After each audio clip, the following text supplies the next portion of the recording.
It seems we are now all headed to court. We are all headed to court as a country. Yeah, given some of the ugly scenes we have seen from the by-elections. Certainly, I know Mbeere North will be going to court. Wamodende is not out of the sewage yet. Yeah, it will be heavily contested.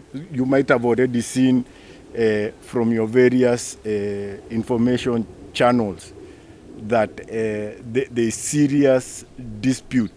The IBC form is stating one figure, and the UDA declaration is saying something very different. So we are going to court, yeah, and that's not a good thing. And by the way, when I say we are going to court, I mean the entire country. You see, there is this misconception that the election was for Mbeere North or for Malava or for Narok or for some other place in the coast in Kenya or some other place. You have to look at the bigger picture. Those members of parliament, when they are in the National Assembly, are they only representing the places from where they hail? That is the place where they make national decisions.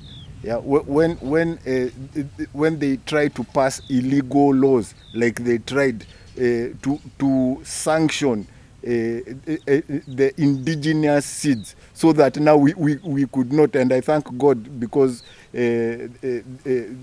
after the court case, it was decided indigenous seeds are our national heritage. They are our heritage as people.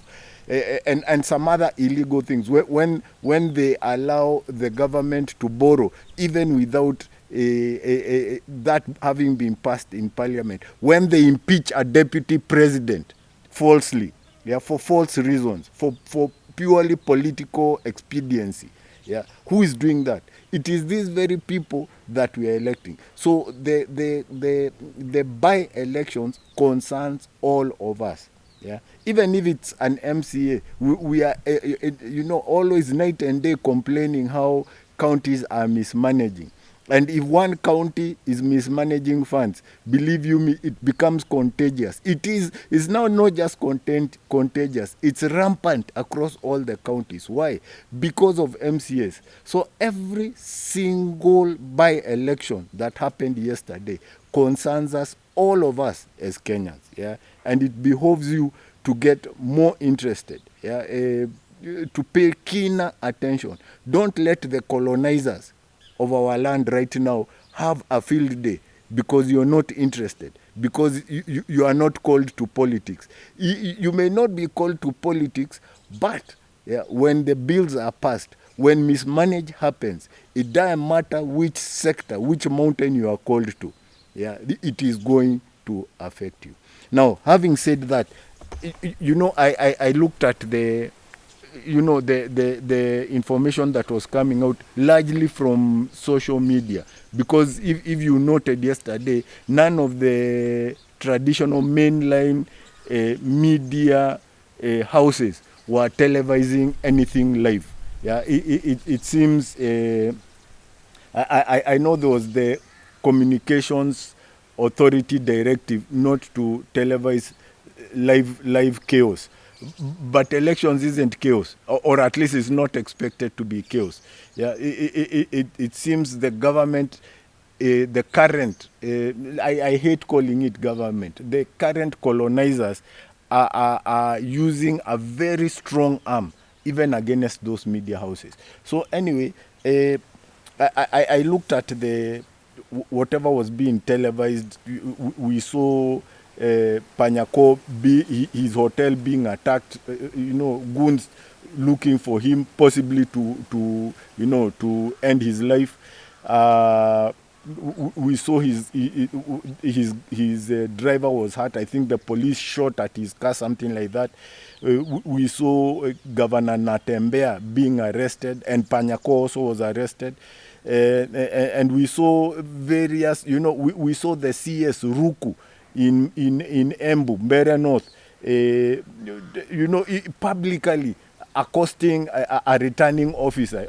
I thank God he was chased. We saw vehicles with fake number plates, and things like cars were burnt. I counted at least like maybe 4 or 5 incidences across the country. My question to you is this: if we as Kenyans cannot manage by elections, that they have to erupt in confusion and chaos as we saw in some of those places, what is the chance and what is the hope that we can deal with corruption effectively to bring it to an end? If by elections zinatushinda, corruption tutamaliza kweli the way we are right now? Yeah, what is the hope for that? You see, and when I say that, some people are quick to blame President Ruto, and I'm not removing him from the blame. Yeah, he carries, as the leader of the nation, the greatest blame. But Ruto was not in Mbeere North, at least not yesterday. He wasn't at Malava when Seth Panyako's hotel was being attacked. He wasn't in Narok the other day when Gachagua was there. And I'm not saying he's not behind it. He is most likely behind it. Let's just be frank here. Yeah, would a government go rogue with its head not being in the lead of it? Yeah. So I'm not removing blame or suspicion from him, at least. Yeah. But let me not even say suspicion. That is so mediocre. I'm not removing blame from him. But what has shocked me is how many Kenyans are willing to commit crime, to do illegal things, evil, wicked things, yeah, to kidnap, to be goons, to be bloggers of misinformation, and you know, to lie, to steal, to do all these evil things just for a salary, so that they can make some money. It's shocking, because all these goons that we've seen burning cars and, you know, raiding hotels and breaking the windscreens of vehicles, all these people, are they Tanzanians now that we are being accused by Suluhu? Are they Ugandans? Maybe are they President Museveni's relatives? No, they are not. Yeah, these are fellow Kenyans. Yeah, it is shocking that so many of us are willing to be compromised in our moral focus in life to do such evil things. Yeah, excuse the vehicles. I mean, some busy place. There's vehicles parking and offloading and all.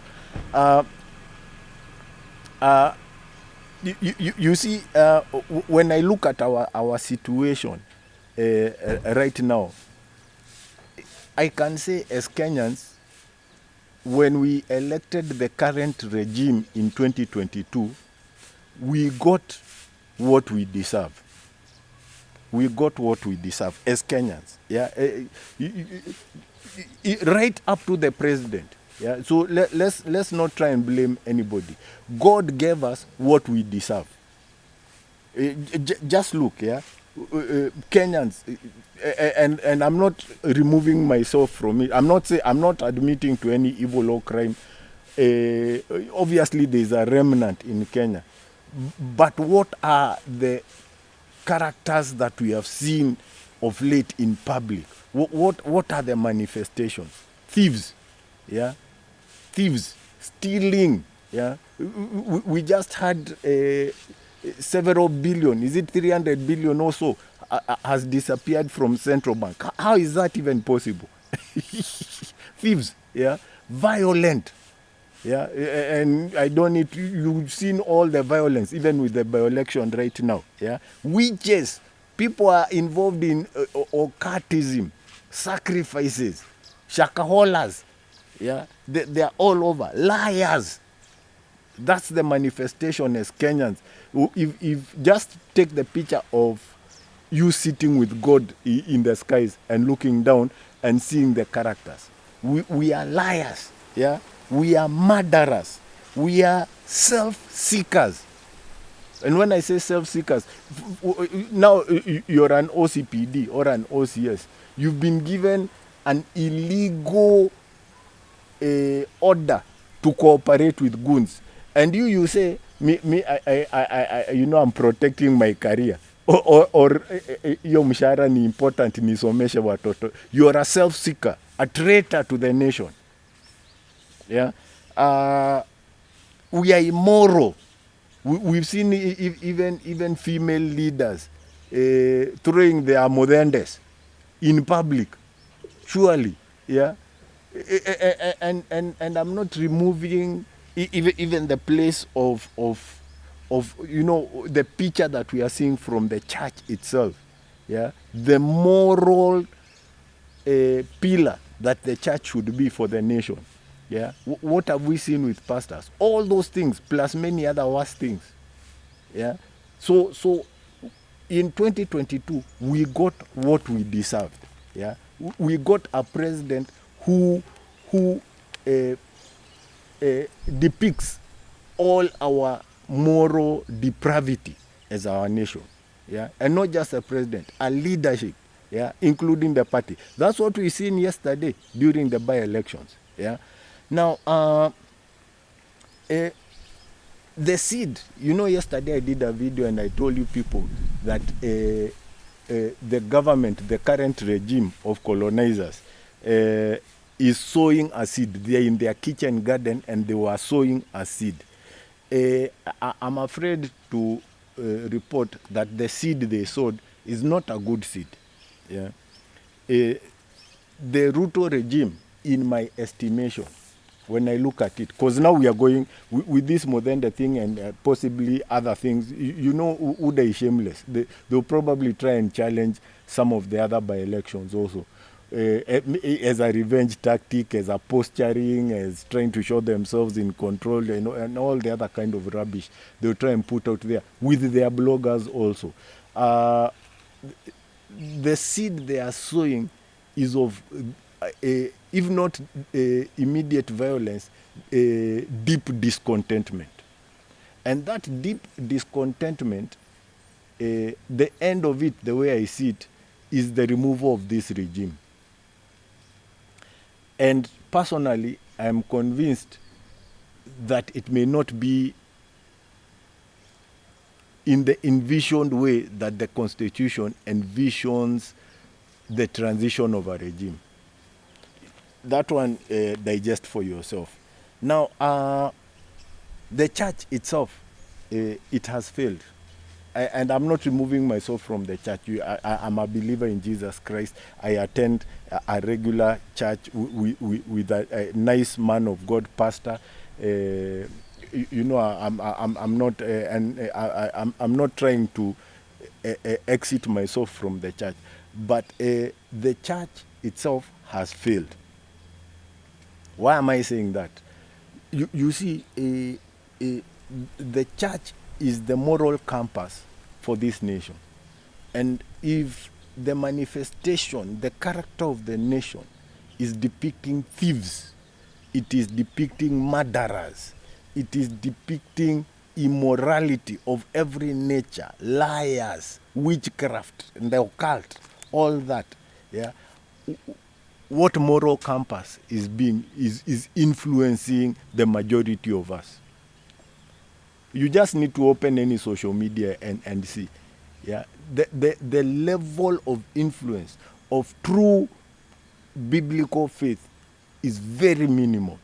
I know there is a remnant, true, yeah, but the remnant is only hanging on. The church has failed, and you see, if we cannot influence a by-election that it should be ruled by law, our own laws that we have adapted for ourselves in the democratic process, how is the church, whose assignment it is to influence the land beyond the rivers of Kush, to introduce a kingdom reign of Jesus Christ on earth before his second coming, how are we even going to do that? We can't influence for proper democracy. Surely, do you think right now the church is in a posture to influence this nation to adopt kingdom government under Jesus Christ? Yeah, and in case you haven't heard me say this, kindly check out my YouTube channel, Third Day Vision. Yeah, Third Day Vision. There's a lot of material there from scripture and all that. You'll see your assignment as a nation in case you want to know what your divine assignment is. So we are failed because we are not even about to do that. Yeah. You see an employer, maybe some of you are even employers. If you're not, you're an employee, or at least you're in business, so you understand this concept. An employer employs you for a specific role. Maybe you've been employed to take care of somebody's cattle, for example. Yeah, you're a herder of cattle. You make sure they are grazed well. They have had their daily drink of water. Those that need to be milked are being milked. The calves have had their sucking of milk, and so on and so forth, that they've gone to the dip at the right time. That is your assignment. Now, if you've been employed like that, and then now you fail to do that, and you say you instead decided that you're going to possibly wash the person's car. Yeah, so you spend the whole day washing your employer's car for several days. Do you think your employer will be happy? Do you think he is likely to pay you if he was paying you on an hourly basis? Yeah, the cows haven't eaten, they haven't drank, they haven't been milked, some of them have fallen sick. Do you think you'll be paid? Now, as a church, there are many good things we can, as believers in Jesus. I don't want to call us Christians, because Christianity now in itself has become a religion. And faith in scripture isn't a religion, it's a relationship with the creator God. If you don't believe there is a creator who we call God, then you're more lost than you think. And I'm not talking to you in this particular video. The creator has assigned Kenya a role, Isaiah 18. And while it is good, we can do other things. We can marry people off. We can officiate at funerals. We can even go and evangelize. But the primary assignment as a nation, yeah, is to introduce theocratic government under Jesus Christ. And in that assignment, we are scoring minus 0, in the minuses. -1, -2, -3, going backwards. That we have failed completely. And now, because time waits for no man, and God's timing is moving, I see this. Yeah, and this is prophetic in a way. It's not just political analysis. Kenya's deliverance will have to come from another quarter, not the church. Mark those words. The church has failed, and I don't think there is time enough, even with a remnant, for the impact that is required to come from it. While as a church we are still doing some good things, God will have to look for another quarter, another place to bring his deliverance out of. Not the current church the way it is. There's too much religion, too much politics, too much protection of turf by those who control the Christian turf for them to be effective. I believe that quarter is not the Somalis. The Somalis might be involved. That's why they are taking over. You need to Google Jimian Maged, prophecy over Kenya in 2007. If you can't find it, drop something in the comments, and I will send you a link. and even an interpretation of it if you like. The interpretation is not online. Um, uh, the Somalis might be involved, but the deliverance of Kenya may have to come from a smaller number of people, maybe still related to the church as believers, but operating completely independently, not as the church. Watch that space. Yeah. You see, when I say Kenya's deliverance, uh, a friend of mine, I've been saying we are colonized, but a friend of mine on TikTok, she's a brilliant strategist. Yeah, look for her. She goes by the title Dialectics by Grace Musioka. She's on TikTok. I believe she might be on other social media. Grace, if you're on other social media, put it in the comments also in case you see this video. Yeah, Grace Musioka said something on a video I saw yesterday that is amazing. That Kenya is enduring now its third round of colonization. Third round of colonization. The first one was the British who colonized the land. Yeah, they took it over. We had White Highlands and so on and so forth. The second one was led by the United States of America, as the first world leader, and they colonized us, what we call the neo-colonialism, using policies and using monetary muscle, the IMF, the World Bank, other loans like that, Euro bonds and all that. They colonized us using policies and things like democracy. Then we are told we are is it friends of NATO or something like NATO favorite something. Put it in the comments. Yeah, they colonized us using that. But now there's a third round that is becoming more apparent by the day, and it is what we are suffering. We are being colonized by the rich men of the world, the billionaire club of the world, the Bill Gates, the Adanis, the rich people from UAE and other, Saudi Arabia, the business deals, RSF, and there's quite many, China, yeah, the rich people of the world are colonizing us. Yeah, all of a sudden we hear, like for example, Masai Mara. How did the Carlton, build a hotel on the path of the wildebeest? We are worried that our rare earth minerals in the coast, Murima Hill, all this is the rich people of the world, the GMO. Yeah, even this thing with the seeds that the parliament wanted to pass and has now been defeated in the courts of law. Yeah, why? It's because some rich fellas wanted to sell us to control the seed. And if you control the food, you're done with. Even COVID. Where did COVID look at the companies that it was introduced, and then all of a sudden Pfizer and the others are bringing untested drugs, and just look at the carnage, the death toll around the world. Yeah, that's the impact of those rich people, and it is why we see the Ruto regime behaving the way it is.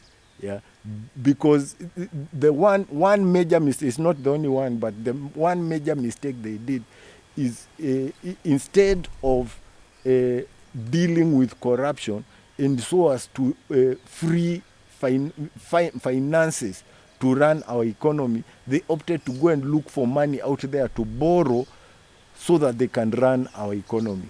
And because of that, we have landed in a colonial regime that they themselves are finding hard to escape. That's the same thing even with Suluhu in Tanzania. Yeah. So anyway, check out Dialectics with Grace Musioka. Yesterday, I called on freedom fighters. Yeah, freedom fighters. What I didn't specify and I want to specify now is this. we need freedom fighters, but not necessarily in the same way that we had freedom fighters when we were fighting for independence in the 50s and in the very early 60s. Yeah, I'm not necessarily meaning that we need a Mau Mau style freedom fighting army. Yeah, in this modern time, you see, like the people, the the, the groups that came together to challenge that law about the seeds and defeated in the court. I call them freedom fighters, for example. Yeah. So we need freedom fighters, not on social media, in the legal realm, and in different other ways as the Lord will lead you. Now, if you're there in the what we call the church, the congregation, the body of Jesus Christ, uh, if you walk away from this, you may have a calling that could influence, that could break the hold of the current colonial regime that has used its puppets like our current government to colonize us. Yeah. For example, in these by-elections, I didn't hear so much. There was one or two men of God speaking, on social media, but the voice of the church proper, I didn't hear it anywhere. And look at what mess we have ended up with for by-election in some of those places. Yeah. So wherever you may be, in whatever line that the Lord may have put you, whatever calling, whatever is your life purpose, you can be a freedom fighter there. It doesn't mean that we all need to take guns and go into the bush. Yeah, but they are needed now if we are going to. Perhaps one of those channels is what God will use to deliver the nation of Kenya. Yeah. Now, my personal solution that I am seeing, because the picture now is very grave. I began by asking you, um, if we can't manage a by-election, could we finish corruption in Kenya? The picture that I am seeing is this for the deliverance of Kenya.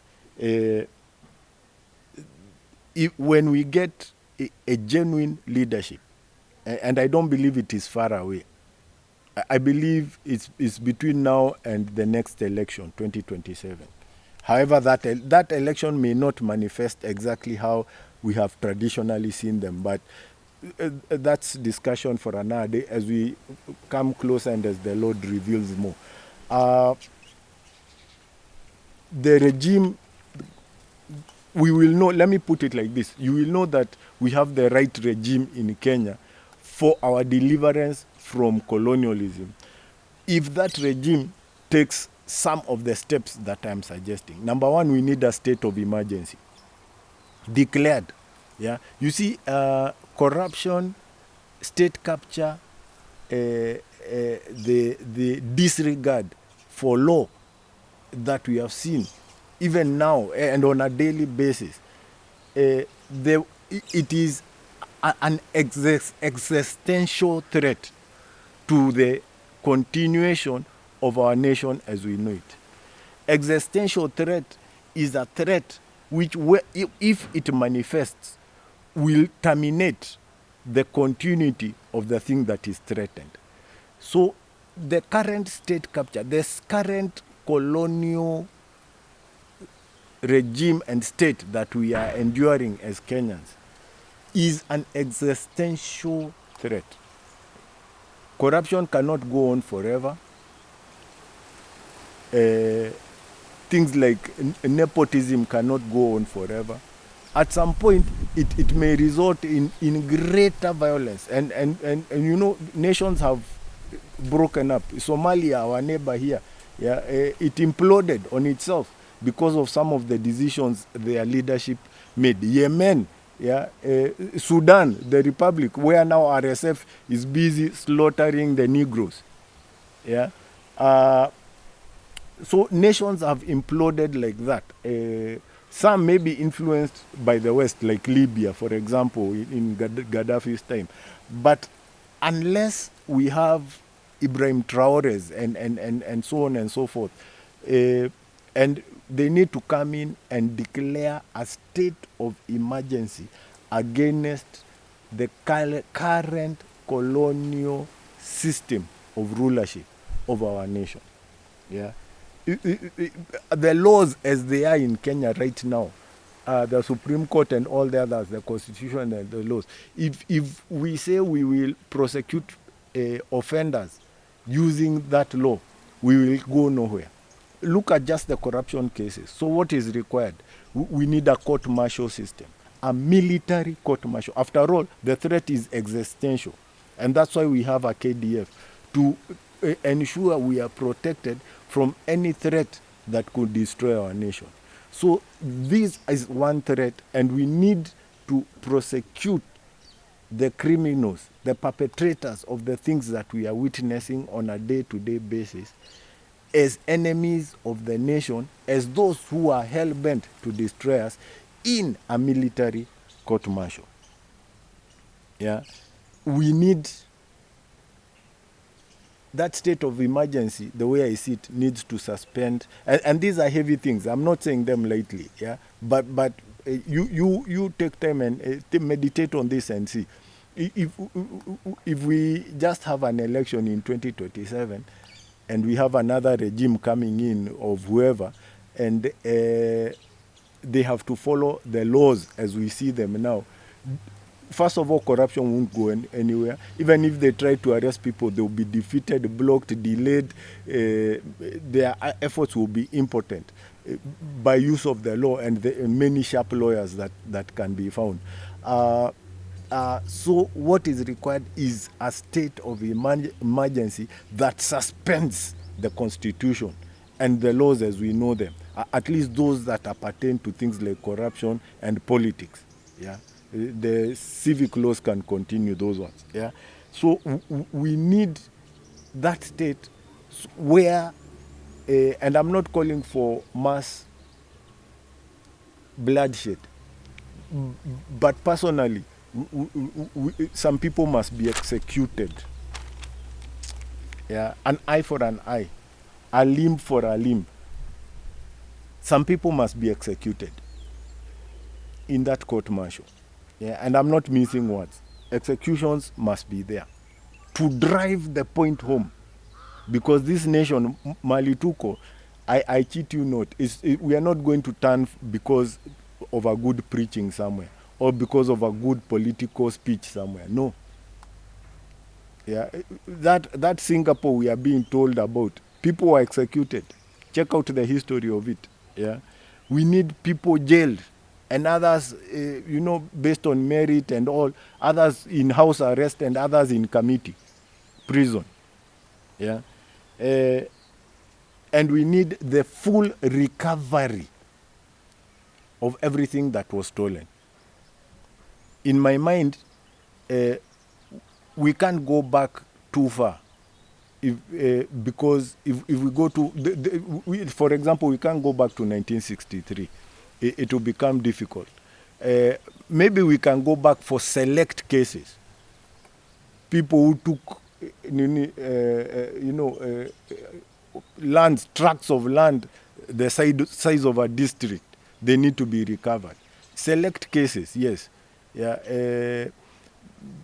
But we need, maybe, possibly, in my mind, I'd say we need to go back to the date the new constitution was ratified, and then start addressing cases from there, and select cases can be chosen from before that time. That's the kind of radical action that is required by the leaders, not just the leader, the leaders who we will elect come 2027. That's the only way that this nation will have a chance.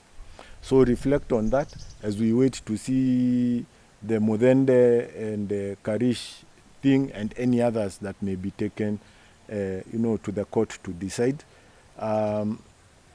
It's just unfortunate. I'm sad. I'm heartbroken.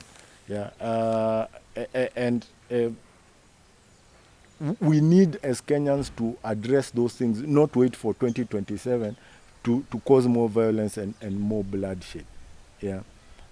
If you are in UDA, you need to start considering your ways, because my prayer is this, and God answers prayers, that whoever will take over will not just focus,